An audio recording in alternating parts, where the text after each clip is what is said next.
Hello, friends. Hi. So we are on day 2 of 3, and we are talking about Season Seeds book because the principles in it are so good. And no, you're not required to buy it to get some good content. Like, we learned some stuff yesterday that I had people say, man, that really helped me. Like, it already is pushing me forward. And so we're on day 2 to talk about some principles. So Season, let's jump right in. We're sisters. Yes. If this is your first time watching, Sonny, Season. and we just have some things coming, and I'll put the link at the end of this to let you know of something that's called the Bright Kickoff Workshop. We're going to be doing a workshop together as sisters. Yeah. We had someone, Season, yesterday who's made the comment, and they said, oh, I just wish that I had a sister. I wish I had a relationship like sisters have. And actually, I was going to say something back, but we've talked about that because sisters are not competing, we don't compare. I mean, for the most part, I'm sure sisters can have their things. We never have. No, it's been really, never, really yeah. awesome. But I think that because sisters do have that, I'm not here to outdo you. I'm here to support you and cheer you on. That's why we felt like it would be a really effective thing to do this thing together called Bright, where we help other women feel like they've got other people, other sisters who are cheering them on. So we are going to be doing that. I'll put that link at the end. But today, let's go into some more principles that you put in your book. Yeah, for sure. So, and just to go off of what you said too, and I know I mentioned this at the retreat, that Sonny has been like my biggest cheerleader. Like, there's times I look back and I'm like, oh my gosh, that was a moment that Sonny was like, sis, you can do this. And so I think it's so important to have people in our lives that, and especially as women, that we do that for each other. Obviously, we can't go through the whole book, but just looking at chapter 3 today, something that I put in here, I'll read a small portion, but I wanted to share with you guys is this is in chapter 3, that it was a few summers ago. Brian, my husband, Magnolia, my daughter, and I were in our backyard playing, and Magnolia was saying 1, 2, go, and then her and her daddy would chase each other. And I think, man, the games are so much simpler when we're younger, right? And as I was sitting there just soaking up the sun and watching them play, this thought came to me, and I'd love to just read it. After about 10 minutes of sitting there, Magnolia was done and started strolling back my direction. Brian walked up behind Magnolia and said, "May I hold your hand and walk with you?" She said, "Yeah," in her cute, raspy voice. She promptly reached up to grab his hand. In that moment, as I watched my husband bend over to hold my daughter's hand, I realized that so often God is asking us the same question. May I hold your hand and walk with you? It's that simple. Sometimes we forget to look up and say yeah and grab his hand. And so, I don't know, I'm getting emotional already, but just even starting this off, that sometimes we complicate our relationship with Jesus, and it's really just that simple. He so loves us. I'm sure at times he looks down on us and goes, "You're so cute, you're so funny." For sure. I think he looks down and goes, "I love that in this moment you're having a blast doing this." And it's just as simple as when he says, "May I hold your hand?" us going, yeah, and it's a journey. It's walking with him. It's not this complicated thing.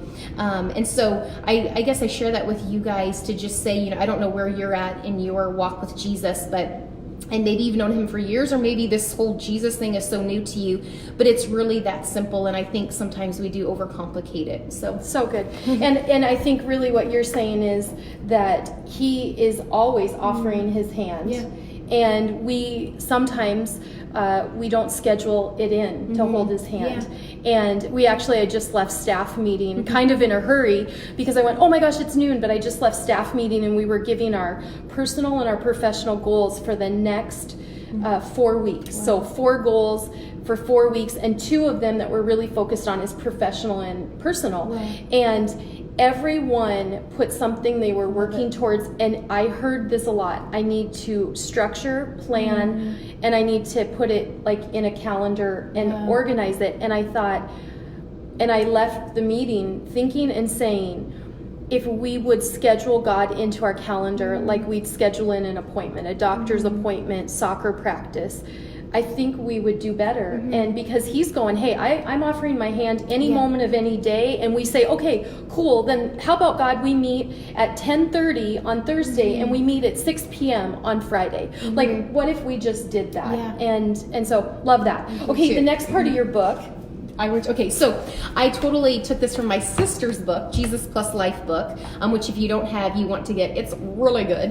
And so this is something that Sonny put in there, and we use all the time, just even within our organization, is things that stir your affection for Jesus and things that rob your affection for Jesus. And so will you touch on that more? Okay. Yeah. So the stirs and robbed concept I actually stole from Sean. So then when you we're all stole it stealing. from me, and we may have We're stolen stealers. it in the beginning from someone else. The point was, what stirs your affection for Jesus, you need to do more of. And I'm in this season of telling myself, Sonny, outsmart yourself. And really, because we just finished Proverbs and it's about wisdom, and I was asking God for wisdom.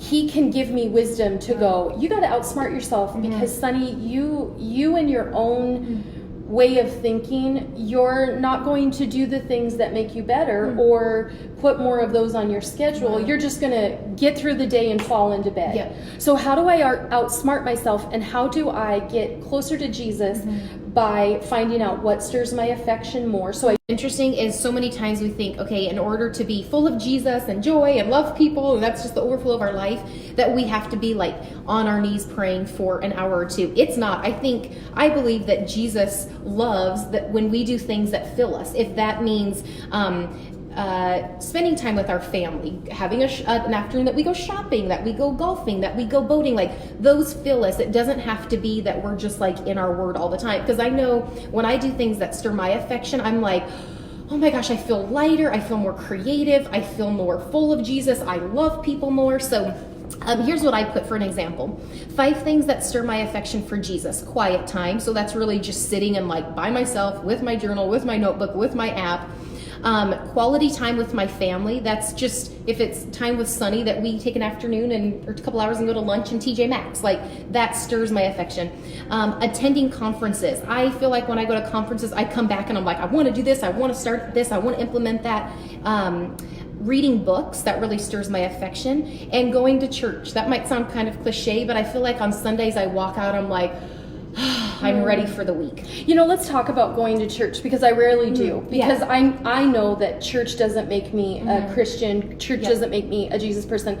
I don't remember if you remember when I was a Mary Kay lady. Yes, I do. So your jacket is light blue. My jacket was red. Okay. And I had gold bars.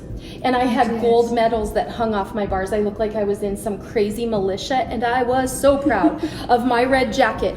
And it was because I was a Mary Kay lady, and I could earn these gold medals, and they would attach to my jacket. Well, it was because I would go to the meeting in Fargo, North Dakota, 3 hours one way. I would get my medal. I would get excited. I'd get more confident and driven for the next week to go home and be the best Mary Kay lady. I'd have parties, I'd have clients, I'd have do facials. And then I thought, you know what? I'm pretty good at this. Like, I could do this on my own. And so I quit going to the Mary Kay meetings once a week on Thursday, because my excuse was, well, it's 3 hours one way and it's going to snow, so I will be in danger.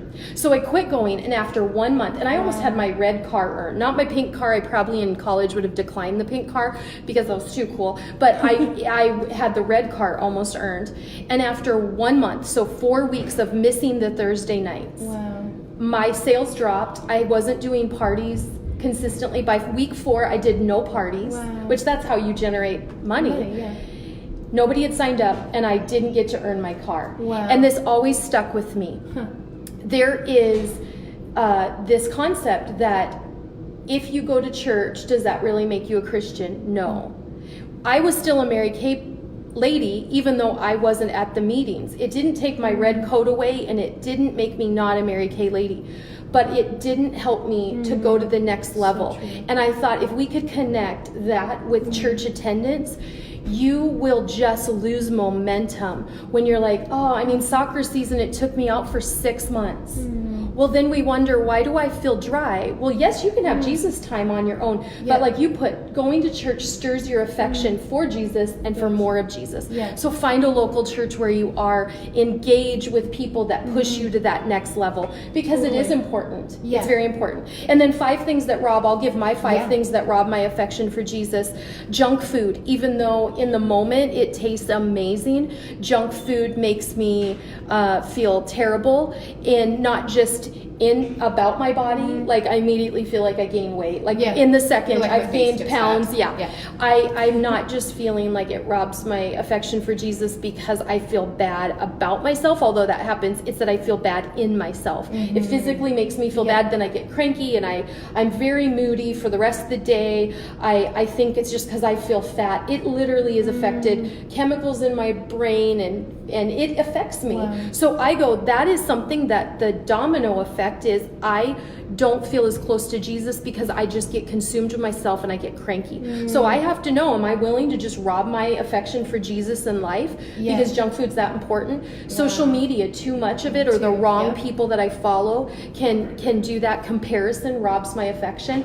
I go, I am really like comparing myself constantly with this person or many people, and now I just am all in my head and I'm not focused on Jesus. And my other things would be robbing my affection, too much TV. Although I like to enjoy a show, I can't do too many. So the robs and stirs is a huge thing. You added it to your book because what you're doing is saying, sometimes our quiet time isn't just opening up the Bible, it's getting to an environment where you're stirred. And for me, if I get in the right environment, my love and affection for Jesus actually grows, and I go, I actually feel like reading a good book now. Oh my gosh, so love good. that. So good. Okay, so then before we end today, go to the next chapter, because we've gone through a couple chapters, but we're just hitting key points. And in the Seeds book, she goes through different chapters that are different seeds. And one of the things we went through yesterday, so catch up, is the routine and the reflection seeds. And those are the first 2 chapters. And Susan actually gave you principles and ideas and even things you could write in your journal to help guide you in reflecting in your time every single day. So you'll want to watch day 1, day 2, day 3. Day 3 is tomorrow at noon, so we're only doing 3 days.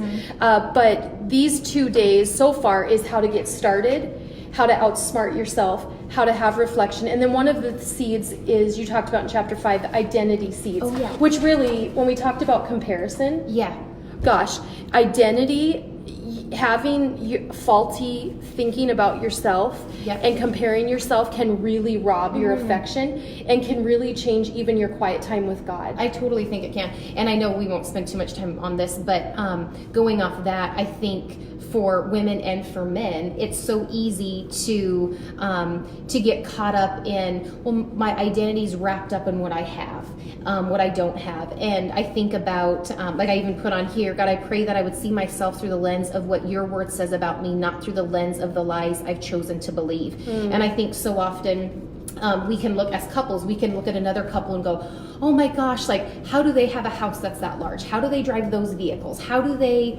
how does their life look so put together? Or as women, we compare and go, I don't have that. And I think we have to really identify, who are we and where do we find our identity? Is it through things? Is it through things that we accomplish? And so that's kind of what I go into in that chapter. Well, and you talk about what lies have we told ourselves. I think this would be homework today.